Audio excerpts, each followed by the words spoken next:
Assalamualaikum warahmatullahi wabarakatuh. Perkenalkan, nama saya Jen Felicia Putri, absen 15 dari kelas 107. Pada kesempatan kali ini saya akan memaparkan materi PowerPoint yang sudah saya buat, yaitu karakteristik fisik air laut dan wilayah air laut.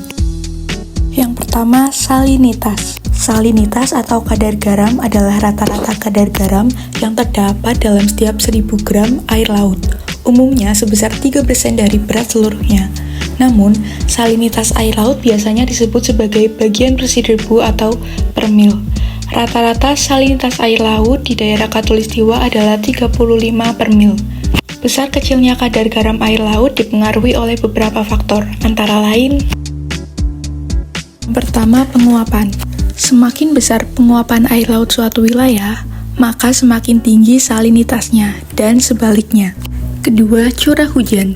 Semakin tinggi curah hujan di suatu wilayah, maka semakin rendah salinitasnya dan sebaliknya. Ketiga, pemasukan air sungai. Semakin banyak air sungai yang masuk ke laut, maka semakin rendah salinitasnya dan sebaliknya. Apa sih itu suhu air laut?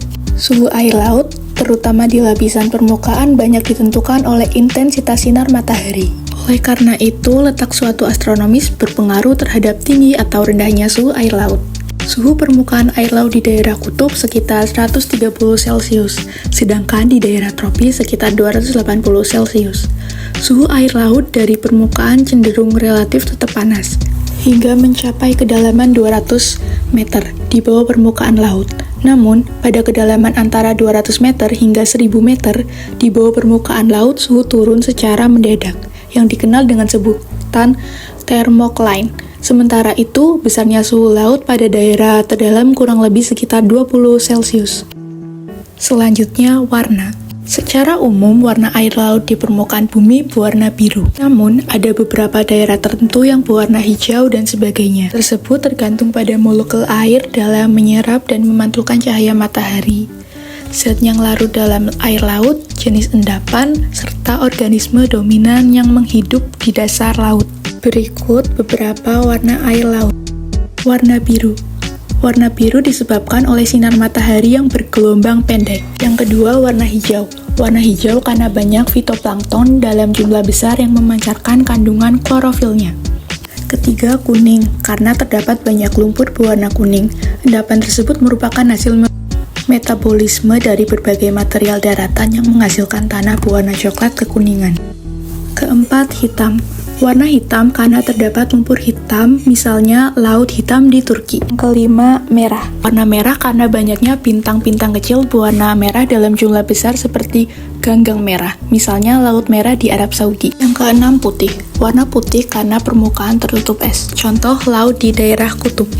Selanjutnya, karakteristik wilayah laut Indonesia. Setiap laut pasti memiliki karakteristik yang berbeda. Indonesia adalah negara kepulauan terbesar di dunia. Luas perairan Indonesia sekitar 7,9 juta atau 81% luas keseluruhan Indonesia. Oleh karena itu, sangatlah penting untuk mengetahui batas-batas wilayah laut tersebut demi meningkatkan potensi Indonesia. Indonesia berada di posisi yang strategis, yaitu di antara dua benua dan dua samudra. Posisi ini menguntungkan tetapi juga memiliki potensi bahaya dalam hal keamanan. Batas wilayah laut Indonesia yaitu: yang pertama, landas kontinen, yaitu bagian laut yang kedalamannya mencapai 200 meter. Pada wilayah ini, suatu negara berhak untuk memanfaatkan sumber daya alam yang terkandung di dalamnya. Penentuan landas kontinen didasarkan atas wilayah perairan Indonesia dan dikuatkan oleh perjanjian dengan negara-negara yang berbatasan dengan Indonesia seperti Malaysia, Thailand, Australia, Singapura, dan India. Indonesia memiliki dua landas kontinen, yaitu landas kontinen Asia di sekitar Laut Natuna dan Selat Malaka yang berbatasan dengan Malaysia dan Singapura. Yang kedua, laut teritorial. Laut teritorial yaitu wilayah laut suatu negara sejauh 12 mil dari garis dasar lurus. Garis dasar lurus adalah garis yang ditarik dari titik-titik terluar suatu pulau pada saat air laut surut.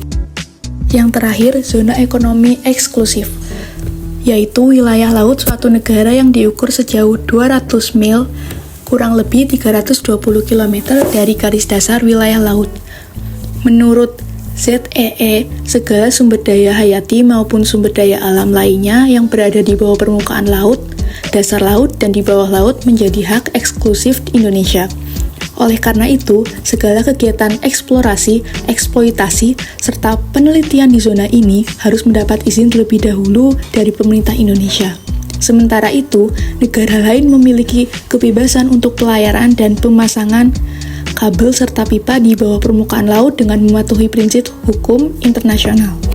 Sekian pemaparan materi dari saya, mohon maaf bila ada kesalahan.